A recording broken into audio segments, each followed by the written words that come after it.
करमपुर वरसा करमपुर थाने जे हद ॾियाणी Mangsi link road तां 24 ॾींहं अॻु मीर शेरमंद खान बिजाणी लाड़े वटां नामालूम हथियारबंद तां अगवा थियल गुड़ थंगई खान जाफरी लघु पीरबल सुजरा रहवासी मुगवी नौजवान अब्दुल रहमान जाफरी की हद की करमपुर पुलिस बाजाब न कराए सकी।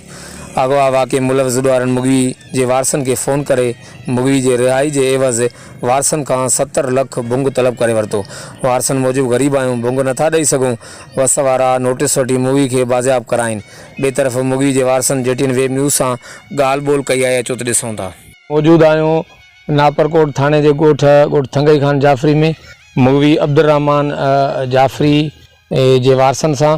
मुगवी अब्दुल रहमान जाफरी के अगवा थे करमपुर थाने की हद में 24 ॾींहं गुजरी चुका आहिनि। हिन वक़्त ताईं हद की पुलिस मुगवी अब्दुल रहमान जाफरी के बाज़ाब करण में नाकाम वही है। इन हवाले से मुगवी जे वारसनि जो वधीक छा चवण आहे, अचो त उन्हनि सां ॻाल्हि ॿोल कयूं। अब्दुल रहमान के बाज़ाब करायो, अब्दुल रहमान बाज़ाब करायो। अगवा थींदे 24 ॾींहं थिया आहिनि, अञा ताईं पुलिस कोई एक्शन न आहे खणी। असांजो मुगवी 2 ॾींहंनि में बाज़ाब न थियो त असां सूमर जे ॾींहुं मीर भगन खान लाड़े वटि एहतियात थी आहिनि। असांजो मुगवी अगवा थी वियो आहे, हुनजे लाइ असां परमने एहतजाज कंदा रहूं था। पुलिस के असां एतिरा जे चकर काटींदा अचूं था त असांखे मुगवी आज़ादु कयो ॾिनो वञे।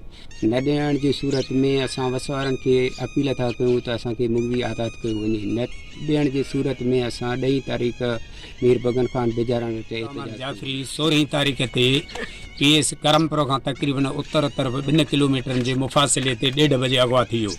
सरदार शेर मोहम्मद खान लाड़े वटूं जंहिंजी असां बर वक़्त ते असांखे इतला मिलियो। पहिरां खणी वियासीं। SHO पाण साणो 2 माण्हू जेके असां हुया उन्हनि जी मोटरसाइकिल बि खसी थे भॼी कंहिं घर में घिरिया। पुलिस असांजी काई बि हेल्प न कई। इहा ॻाल्हि कंदे हे तव्हांजा चोर न आहिनि, चोर ई ॿिया आहिनि।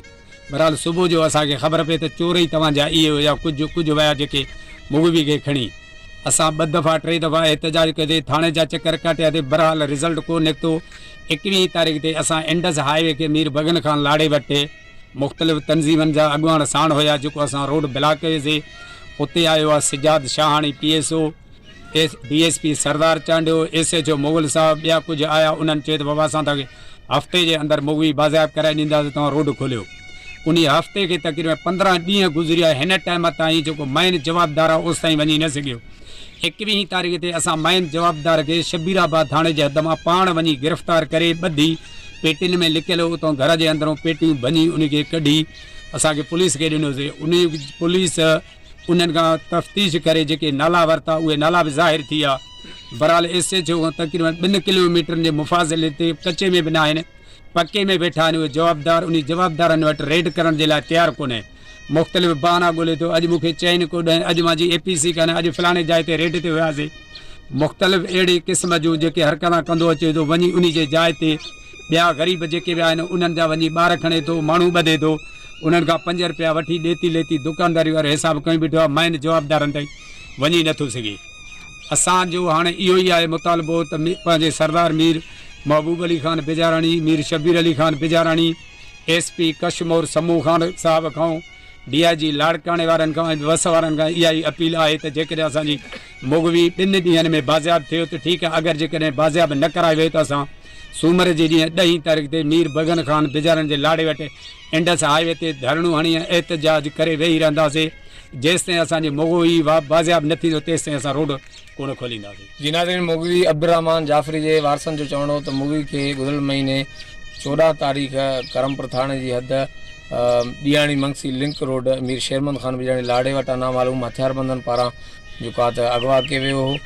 बर वक़्त इतलाह ते असीं जेको मुगवी जा वारिस उते वाक़े वारे हंधि पहुतासीं, जवाबदारनि जो पीछो कयोसीं ऐं कुझु जवाबदारनि जी असांखे पेरनि जा निशान बि मिलिया ऐं कंहिं घरनि में वञी लिकिया। असां उन जवाबदारनि जी निशानदेही बि कईसीं ऐं पुलिस खे ॿुधाईसीं। पुलिस उन्हनि जे ख़िलाफ़ु का बि कार्रवाई न कई।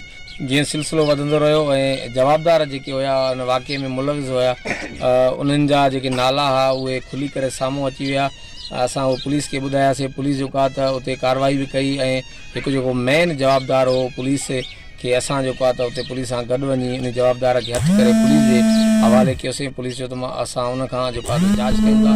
काफ़ी ॾींहं गुज़री चुका आहिनि लेकिन पुलिस हिन वक़्त ताईं जेको आहे त न उन जवाबदारनि जे ख़िलाफ़ु कार्रवाई करे थी ऐं न ई जेको आहे त मुगवी खे बाज़ाब कराए सघी आहे। वारसनि इहो चेतावनी ॾींदे चयो त जेकॾहिं 2 ॾींहंनि अंदरि करमपुर पुलिस मुगी नौजवान अब्दुल रहमान जाफरी के बाज़ियाब न करायो त करमपुर थाणे जी हद इंडस हाईवे मीर बगन खान बिजाणी लाड़े वटि रोड ब्लॉक करे इंडस हाईवे ते धरणो हयो वेंदो। कैमरामैन टीम सां गॾु जावेद उस्मान बिजाणी, जटिन वे न्यूज़, ॻोठ थंगई, जाफरी नापर।